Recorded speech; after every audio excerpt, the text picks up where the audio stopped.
Welcome back. Today I'm going to talk about getting the courage to move beyond comfort. Part of it, I think, is you need to understand comfort zones. Your brain is wired to stay safe. It will constantly move you back to where it's comfortable. That could be through self-sabotage. That could be on purpose, but your brain its desire is to stay safe. It wants to return to what's safe. It says, stay here. This feels good. Don't do anything different. We know how to be here. Don't move on. Don't grow. It wants you to stay safe.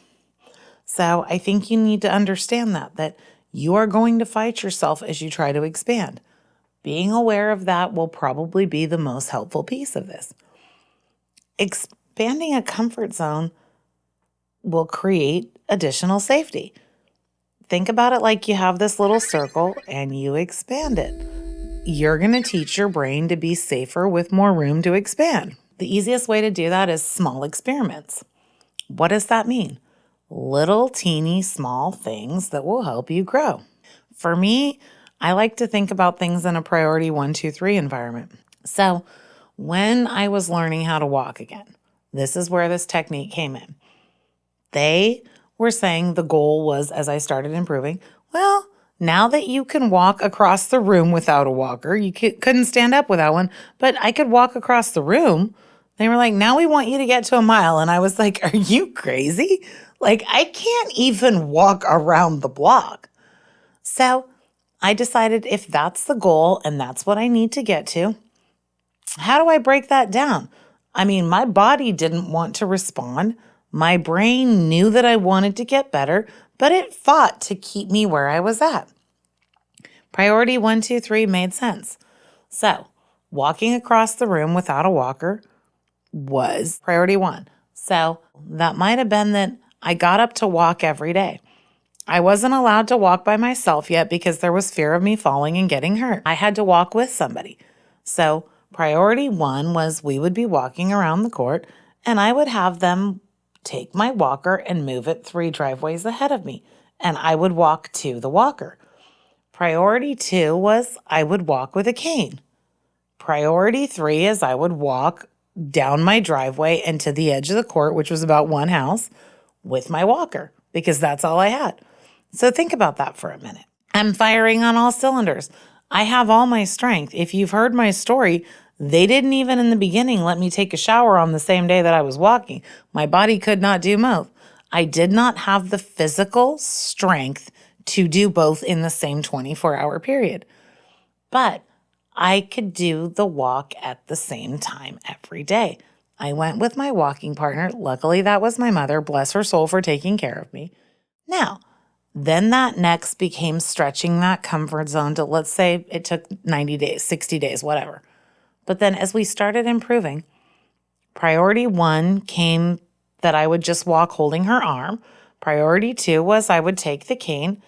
And priority 3 was we would just walk to the end of the driveway or the end of the court. And before you know it, I was walking around the block without holding on to my mom, no cane, no walker. But that's how it works. I had to stretch the comfort zone.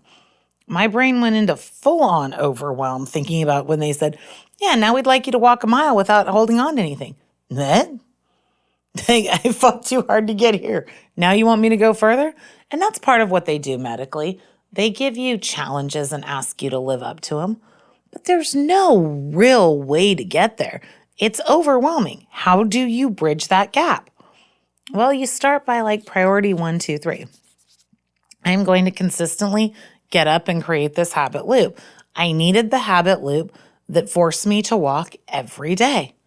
Now, some days it was with a cane, some days it was with a walker, some days I was firing on all cylinders and I could just hold my mom's arm. And then before you know it, we were walking around the block and I was carrying the leash to my dog, who, by the way, is a 100-pound German Shepherd. So if she wanted to pull, I'm going right over. But I trained myself to get there. It wasn't like it happened overnight. I had to stretch the comfort zone because on day 1, walking a mile was impossible. I mean, I can do it now. I can take my dog on a 2-mile walk, which seemed impossible 2 years ago. But I think that's what you have to understand is stretching the comfort zone by giving yourself a priority 1, 2, 3. You have to consistently show up and work on just expanding that comfort zone. Your comfort zone is like a container I talked about in another episode. You have to stretch it to make room for more so that your brain will not fight to keep you stuck. Your brain is wired for safety. Loss aversion is neuroscience. So in the brain, you have to understand what loss aversion is. That fear of overwhelm, that thing your brain fights, it's loss aversion. It tricks us into thinking safety is neutral, but it's not. Safety keeps you right where you're at. It keeps you from growing. It keeps you from becoming more. We all have a need to want to grow. Some of us have more of a growth mindset. Others of us are just happy to have what we achieve, but the brain gets stuck. Loss aversion is neuroscience. Your brain is wired for safety. So we cling to comfort because we crave that comfort. It feels good. But let's talk about what loss aversion really is. Loss aversion is the piece of your brain that is known for it hurts more to lose $100 than it does to gain $100. Think about that for a second. If you lost $100, how that feels, that pit in your stomach, oh, I just lost that. That hurts more than the win of gaining 100. You won 100. Sure, feels good, but it feels twice as bad to lose 100. That is loss aversion. You have to understand that that's what your brain does. You're biologically wired to try to keep yourself safe. This is why comfort zones exist. The courage to get beyond it is that priority 1, 2, 3. It's I am going to choose one of those priorities every day and consistently do it. The brain is going to repeat it. The more you repeat it, the more the brain is going to want to do that. You are biologically wired to avoid loss. That's just knowing how your brain works. You can work with it or you can work against it. Understanding that loss aversion and the combination of keeping you comfortable are how your brain is going to fight you getting better, growing, however that may look. The amygdala is your brain's fear center.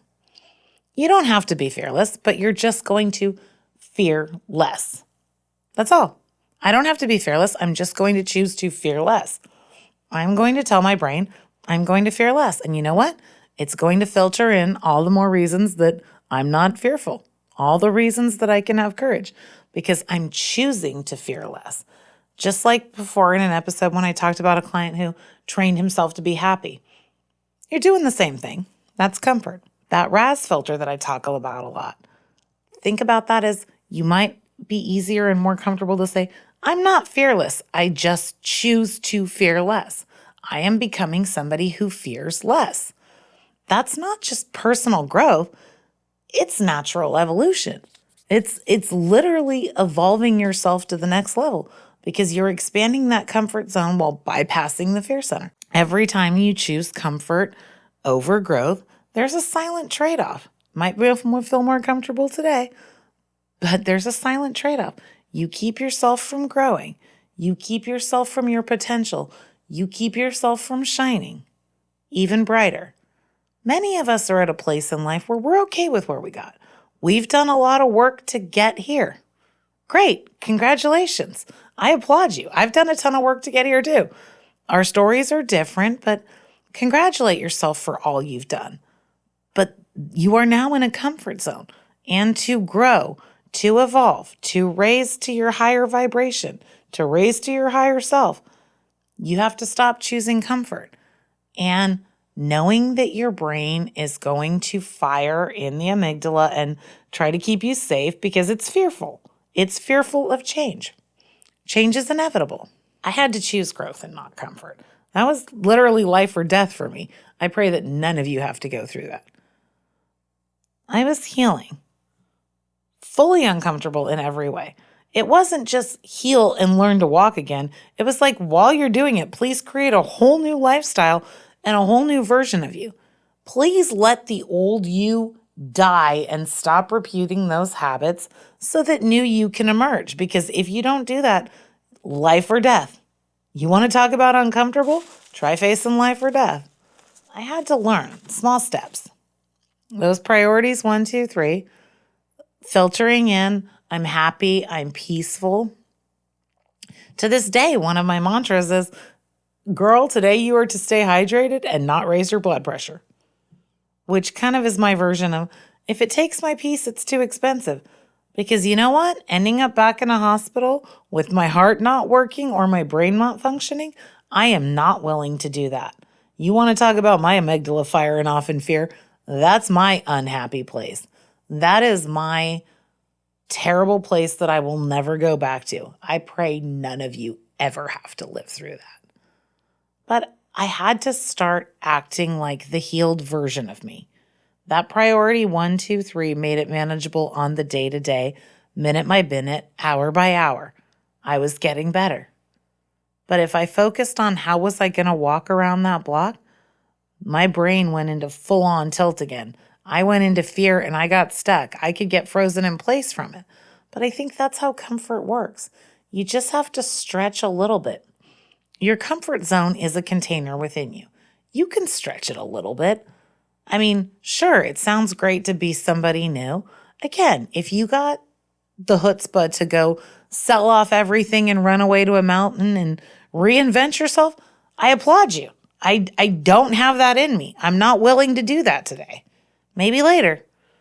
But I think that most of us are repeating much of what we did the previous day. Many of our goals might still be the same. Just think about priority 1, 2, 3. Stretch your comfort container a little. You don't have to shatter it, but you can stretch a little. You can find 1, 2, 3. Maybe don't try to take on every container at once. Just pick something. That thing that's been bugging you all the time in your 5-minute practice, that thought that keeps coming up, that is you talking to yourself and saying, hey, I want this to change. Maybe just try to change that one little thing. Figure out what's priority 1, 2, 3. What can you repeat? It will stretch your comfort zone. It will calm down the amygdala in your brain until it stops fighting. I'm not fighting a saber-toothed tiger. I'm just walking an extra driveway. But that's how you're going to find the courage to stretch beyond comfort. And the more you do it, the more comfortable you're going to get. So when you're thinking about comfort zones, it helps me to understand there are 3 invisible forces in the brain. They are what you're fighting against. It's like walking uphill. When you're trying to change, understanding these things is really important. Number 1 in the brain is something called the negativity bias. Let's break that down. You are wired to lock onto the negative. Your brain is designed to find the negative. Let me tell you a story. I had somebody I worked with who was a musician, went to play a show, had 20 fabulous reviews, great reviews. One was like, you're overrated, wish I had never gone. This person locked on to that negative review. No thought or recognition for the 20 fabulous reviews that people wanted to come back and hear them. They locked onto that one negative review so hard they almost canceled the upcoming show. That's the negativity bias in the brain. It's that old thing that maybe you've heard before, that it takes 3 to 5 positive things to outweigh 1 negative. So that's your amygdala. It fires, but the negativity bias in the brain sets it off. And when it's set off, it's going to lock onto the negative. So understanding how to stretch beyond comfort, you sort of have to understand that your brain is going to go to the negative. Of all the things out there, your brain is wired to lock onto the negative. So all this positive we're trying to do, fill ourselves with good thoughts, train our brain to see happiness, all the other things we're doing. And I'm really proud of you for trying, because it's not easy. It's not easy to change, but you're doing all that. And your brain is still trying to force you back into that comfort zone with negativity bias. It's looking for all the negative reasons why you should stay comfortable. I need you to understand that, and I need you to fight it a little bit. I think that you need to understand it takes 3 to 5 positive thoughts to counteract 1 negative. That is the negativity bias. You are biologically wired for that. There's nothing wrong with you. Everybody's brain works that way. Regression to the mean is another one to understand.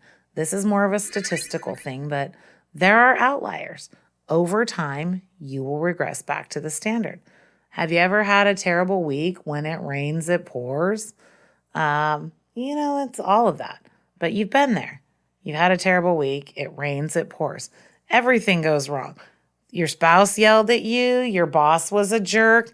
Your kid fought with you. Car got a flat tire. Name it. It's the downward spiral. It happens. Those things are actually considered statistical outliers. Extreme highs and lows naturally drift to the average over time.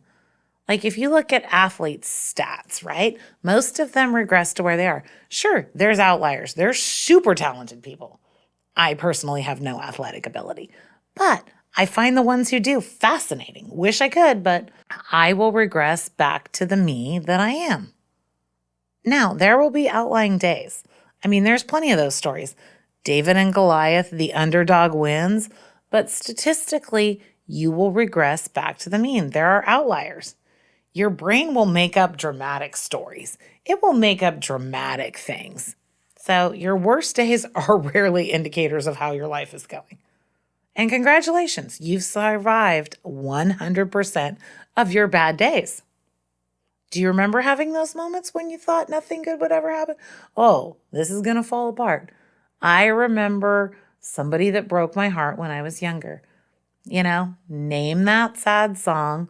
I was singing it in my brain. I grew up in the 80s, so there were lots of great love songs. Broken heart songs.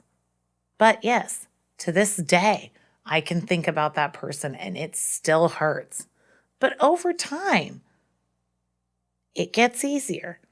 That outlier thing, I took that personally. That person broke my heart. I thought I was never going to be lovable again. And it turns out I'm loved by a lot of people. But that was an outlier. Regression to the mean is you will come back to the most common, right? You will come back to your comfort zone. That's kind of how regression to the mean works. Understanding that is really important with the negativity bias. Don't let that negative thing drag you down or make you think that that's life. It's temporary. Remember, I've told you, Maya Angelou said, every storm runs out of rain. Regression to the mean is it will come back to the average over time. There are outliers, but that's regression to the mean. It's important to understand. A third one that I think is hugely important to understand, and I think every human being is guilty of this, it's called the sunk cost fallacy. Your brain wants completion.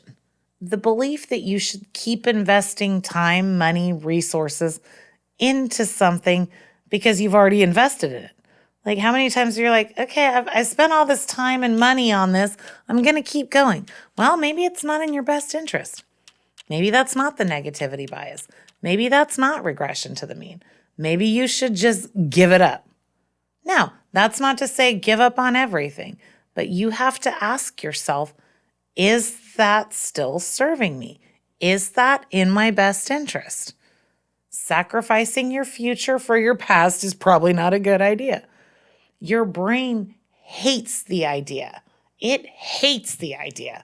It hates the idea that it committed, it invested, and it wants it to mean something. Remember, your brain makes up dramatic stories. It wants it to mean something. It's got meaning. I spent all this time on it. Well, maybe that's not the best thing anymore. So you need to ask yourself, is this in my best interest? For me, here's the science of it. In your brain, there is the striatum. It's the part of the brain that tracks rewards and lights up when we complete things. That part is kind of like, I think about it like it's a little drug addict. If it's not complete, it's going to have a case of the fiends. It's going to need that hit. So you have to ask yourself, in this sunk cost fallacy, is this something I would choose today? So understanding that, your brain is making up dramatic stories. It's going to the most negative possible thing it can. No matter how positive and optimistic you are, the brain has a negativity bias.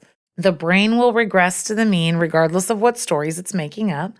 And it's going to hate that you didn't complete a task. But you have to ask yourself, is this a sunk cost? Should I quit while I'm behind versus should I quit while I'm ahead? Should I quit while I'm behind? How much further? I like to think of it as one of my favorite lines is, when you're in a hole, stop digging. So you have to ask yourself that with the sunk cost fallacy. The negativity bias tells us that the worst things are true. Regression to the mean tells you that your lows are permanent, but they are not. And the sunk cost fallacy tells you to stay when it no longer fits you. I think if you understand those things and you understand that they are weights holding you down no matter what, you can't set those weights down. They're just biologically wired in you. You can make them easier to work with. You can understand, I notice that I'm seeing this negative side. But you can start processing from clarity rather than fear. You can process clear thinking and understanding versus letting these negative, fearful things come in. I think that's really important to understand. So these are the 3 really important things in the brain. Understanding that it's got a negativity bias, right? It is going to fire that like, hey, this is the worst thing. One bad thing happens and it's mountains out of molehills. You are going to take that and run with it. Oh, I'm super guilty of that. My negativity bias is strong. But I think understanding that helps me. It really does help me just be aware that, again, losing $100 hurts a lot more than winning 100. But that's the negativity bias. Something negative happened. I need 3 to 5 positive things just to get back to 0. Not to get ahead, but just to get back to 0. Somebody said something that hurt my feelings. I need to go find 3 to 5 good things just to get back to where I was to begin with, right? That's it. So I can regress to the mean. What is my 0? There will be outliers. That person will say the worst things to me. I've had some of the people I care about the most say some pretty horrible things to me, just like I'm sure all of you have. So you have to go find those positive things to get yourself back. You will regress to that average no matter what. And understanding the sunk cost fallacy. Your brain hates not completing tasks. And it wants it to have a meaning. But sometimes letting it go is the best thing. That's getting beyond comfort. Are you going to spend your time, money, and resources on something that is not serving you? Ask yourself in your meditations, is this something I would choose to start today? I had a habit that previous to the stroke, I think I had spent hours every year on. I mean, it wasn't a total habit, but it was like a side hobby. It was a side quest. And when I was healing from the stroke, I was like, I kept feeling like the time, money, and resources I spent on that, I should keep going. It was like a side quest, right? It wasn't a daily habit, but it was there. I had invested time. I had bought supplies. I had a plan. My brain wanted to complete that task, but it was not serving me. I'd been doing it for so long, it was just something I did on a side. And then asking myself, would I choose to start this habit today? No, I didn't. I ended up taking up reading in that time space. Well, now I read probably 30 to 50 pages a day, which is pretty close to 100 books a year.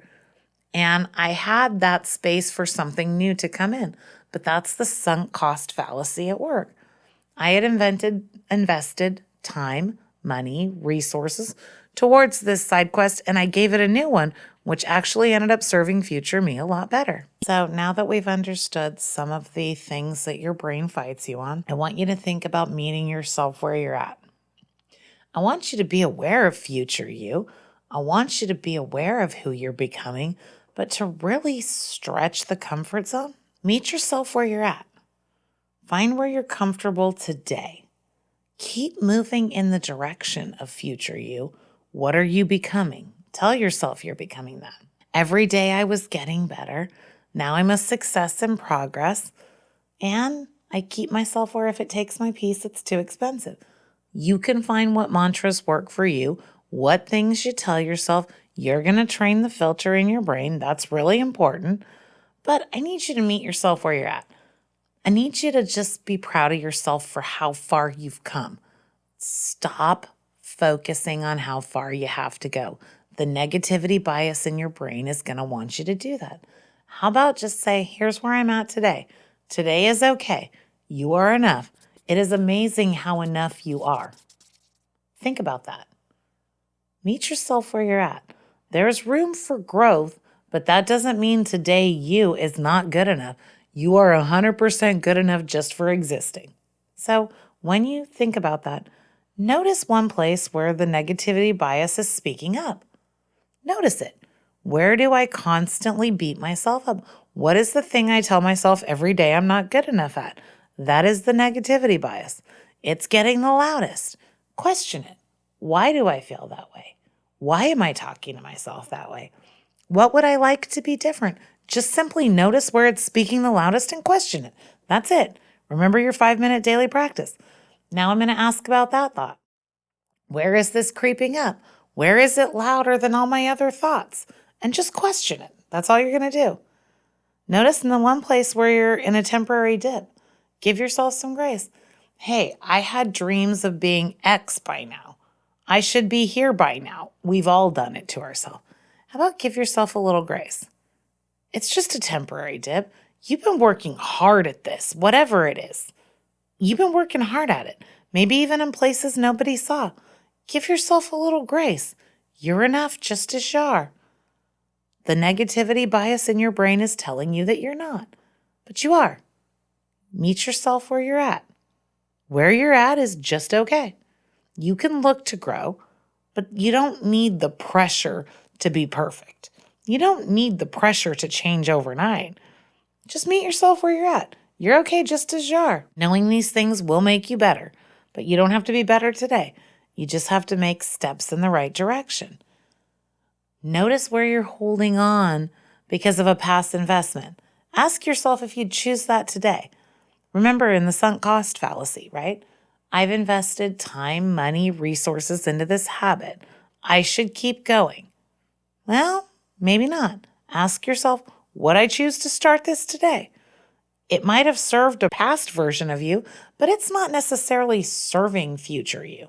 So ask yourself, meeting myself where I'm at today, would I choose to begin this habit today? Maybe you would, maybe you wouldn't. That's your choice. That is your definition. Just observe how you feel about it, because your brain, remember, wants you to complete the task. If you started something, I am going to do X, like, I don't know what it is. I'm going to learn how to play chess, and now I'm going to be a chess master. Well, maybe not. Maybe you really didn't like chess as much as you thought you would. I personally like chess, but I think you have to think about that. Would I choose this today? Meet yourself where you're at. Give yourself a little grace. I want you to think about that 5-minute practice that you've been doing. I want you to look to maybe try to get that to 10 minutes. Can you find 10 minutes? You've been consistently doing the 5 minutes. Now can we expand to 10? Add in some room to think about this. Where is the negativity bias speaking? Where is something that you've invested in that maybe you didn't? And can you give yourself a little grace? Can it be okay that you're not where you want to be yet? And that's okay. You are here. You have survived everything you've been through. Some days were great. Some roads were tough. But you are here. You are okay. You are enough just as you are. It's amazing how okay you really are. Just okay. That's fine. That's your regression to the mean. You are going to get back to okay. That is the average you want over time. Some days are going to be great. Some days are going to be bad. There is always statistical outliers, but if you can meet yourself where you're at, that's your average. And when you get that comfort zone, now you can find the priorities 1, 2, 3 to shift it. That's how it works. It's not rocket science. It does take a little bit of effort, but give yourself some grace. Allow yourself room to be human. Just be human. That's it. Meet yourself where you're at. And there's some easy ways to grow your comfort zones. So I had somebody I worked with that had social anxiety. She's an introvert, not extroverted like me. I can walk into a room and be friends with everybody. She walked into a room and it just took everything out of her. It physically drained her. And so with that social anxiety, we tried to find what could she do in her comfort zone that could make a switch. She had this habit of, there was a coffee shop that she would stop at on the way to work, get a coffee, go to work. Same people, same parking spot, same everything, right? But we found one small difference she could make. And that was her experiment was to, for 30 days, just order her coffee different every day. So, of course, that's only work days, but every day she had to stop, order her coffee different. It got her talking to the barista, asking about flavor serves, questions. Normal life happens, but that is how we expanded her comfort zone. After 30 days, she was going to other coffee shops that she had never been to before. Some mom and pops, some chains or whatever. But she got comfortable by ordering the coffee different every day. It's a teeny tiny simple thing, but that's how we grow comfort zones. You meet yourself where you're at and you find out what is the one change you can make. Your comfort zone didn't expand. It gently stretches to the container to hold it. So remember the priorities 1, 2, 3, meet yourself where you're at and find out what is that teeny tiny thing you can stretch to not fire off all the pain centers and fear centers in the brain. The brain's going to fight you. How do you tell it this is okay, this is safe? Because it is going to regress to the mean or get back to that comfort zone. That's going to happen. Whether consciously or subconsciously, that's what's going to happen. There are outliers, but you are going to go back to what you're comfortable with. Researchers call it the stretch zone. One step beyond comfort that can help you stretch the comfort zone. You know, the sweet spot, it activates your prefrontal cortex, that's decision making, and the dopamine system in the brain, which is the progress, and it calms the amygdala. So you give yourself a reward, you get back into better decision making, and you turn off the fear centers of the brain. That's the sweet spot. That's how you stretch your comfort zone. So maybe you're the client of mine who could go order her coffee every different for a day. Okay, maybe that's the experiment. You can figure out where it is that you want, but I think the thing is, as you've expanded your practice from 5 to 10, start figuring where you're at. Shakespeare said, know thyself, right? So that's part of it. Where am I at? Where am I comfortable today? And that's okay. I'm okay right where I'm at. It's 100% okay that I'm right where I'm at. But where can I look to make a small change that will stretch me? Where's that sweet spot in the stretch zone where I'm not fighting my brain? I'm actually working with it. I'm not fighting my habits. I'm actually working with it to create new ones. It's that little teeny bit. That's the part that matters. We don't have to look for the anomalies, the complete outliers. Sure, those are great. We love the underdog stories. We love the David and Goliath. Those are fabulous. The hero's journey that makes movies exciting? Perfect. But those are not real life every day. You can have those moments in life. I recommend them. They feel good. But understanding that sweet spot and stretching it. Like the client I had that I asked him to carry around a rock and train himself to be happy, just looking for reasons to be happy. Those are the stretch zones. Those are the sweet spots. They calm down the brain. They give it that dopamine reward center that says, oh, this is good, more of this. And it turns off the amygdala so you stop thinking you're fighting yourself, right? You can get into the prefrontal cortex that allows decision-making to happen. You can decide to make a small shift, because if you decide to make a big one, you're fighting yourself just like you're a saber-toothed tiger. Biologically, you are doing the same thing. So let's find the sweet spot. Let's find the stretch zone. In that 10 minutes that you have, just ask yourself, where am I at and where would I like to be? And break that into priority 1, 2, 3 so you can just make a tiny shift. Don't try to make a big shift. Just go for a tiny one. You will compound that over time. That's how you stretch a comfort zone. Now that we've stretched our comfort zones, thanks for joining me for another week. Remember, karma is real, energy is contagious, and vibes matter. Just call Jenna.